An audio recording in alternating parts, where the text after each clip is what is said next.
હવે વાત નવસારીની, જ્યાં મરોલી પંથકમાં પણ કમોસમી વરસાદ ખાબક્યો હોવાના દ્રશ્યો સામે આવ્યા છે। અહીંયા વરસાદી ઝાપટું પડતા જનજીવન સવારમાં જ પ્રભાવિત થયું છે।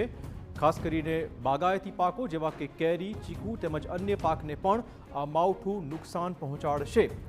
દક્ષિણ ગુજરાતનું નવસારી, જેમાં પણ મરોલી સહિતના વિસ્તારોમાં અત્યારે સવારથી જ માવઠાનો માહોલ જોવા મળ્યો છે। કેરી, ચીકુ તેમજ અન્ય પાકને આ માવઠું નુકસાન પહોંચાડશે।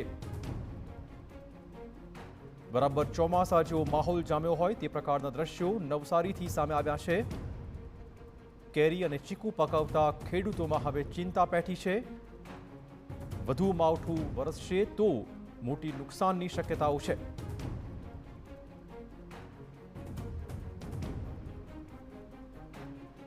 નવા વર્ષે પહેલા દિવસે જ માવઠાની આફત ખેડૂતોની ચિંતા વધારી રહી છે। આ દ્રશ્યો નવસારીના મરોલી વિસ્તારના સામે આવ્યા છે।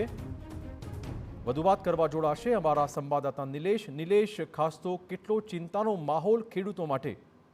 હજી ચિરાગ, સમગ્ર જે કંઈક વરસાદી માહોલ જામ્યો છે, ખાસ કરીને કમોસમી વરસાદ, અને એ પણ એવા સમયે કે જ્યારે આંબા અને જે ચીકુના જે કંઈક ફળો આવવાનું, જે કંઈક ફૂલો આવવાનો જે કંઈક સમય છે, આમ્રમંજરી આવવાનો જે કંઈક સમય છે, તેવા સમયે જે કંઈક કમોસમી વરસાદના કારણે ખેડૂતોમાં ચિંતા વ્યાપી છે। ખાસ કરીને આ સમયે જો વરસાદ આવે તો મોટા પાયે નુકસાનની ભીતિ રહેતી હોય છે। આંબા અને જે કંઈક ચીકુ છે એ વર્ષમાં એકવાર, એટલે કે એક સિઝનમાં જે કંઈક લોકો ખેડૂતોને આવક રડી આપતા હોય છે, પણ તેવા સમયે આ રીતે ખરણ થવાની શક્યતાઓ વધી ગઈ છે। અને ખાસ કરીને વધુ વરસાદ પડે તો જે કંઈક ખેડૂતોને મોટા પાયે નુકસાનની ભીતિ સેવાઈ રહી છે। ખાસ કરીને આ જે રીતે વરસાદ વરસી રહ્યો છે અને જે રીતે કંઈક માવઠું આવ્યું છે, માવઠું ખેડૂતો માટે દુઃખના સમાચાર લઈને આવ્યું છે। ચિરાગ, ધન્યવાદ નિલેશ। તો ચોક્કસપણે આ માવઠું ખેડૂતોને ફરીવાર ચિંતા દૂર કરી રહ્યું છે, કેમ કે અત્યારે સમય છે આંબા પર મોર આવતા હોય છે, અને જો હવે વધુ પડતું માવઠું પડશે તો આ સિઝનનો પાક પર તેની માઠી અસર પડશે।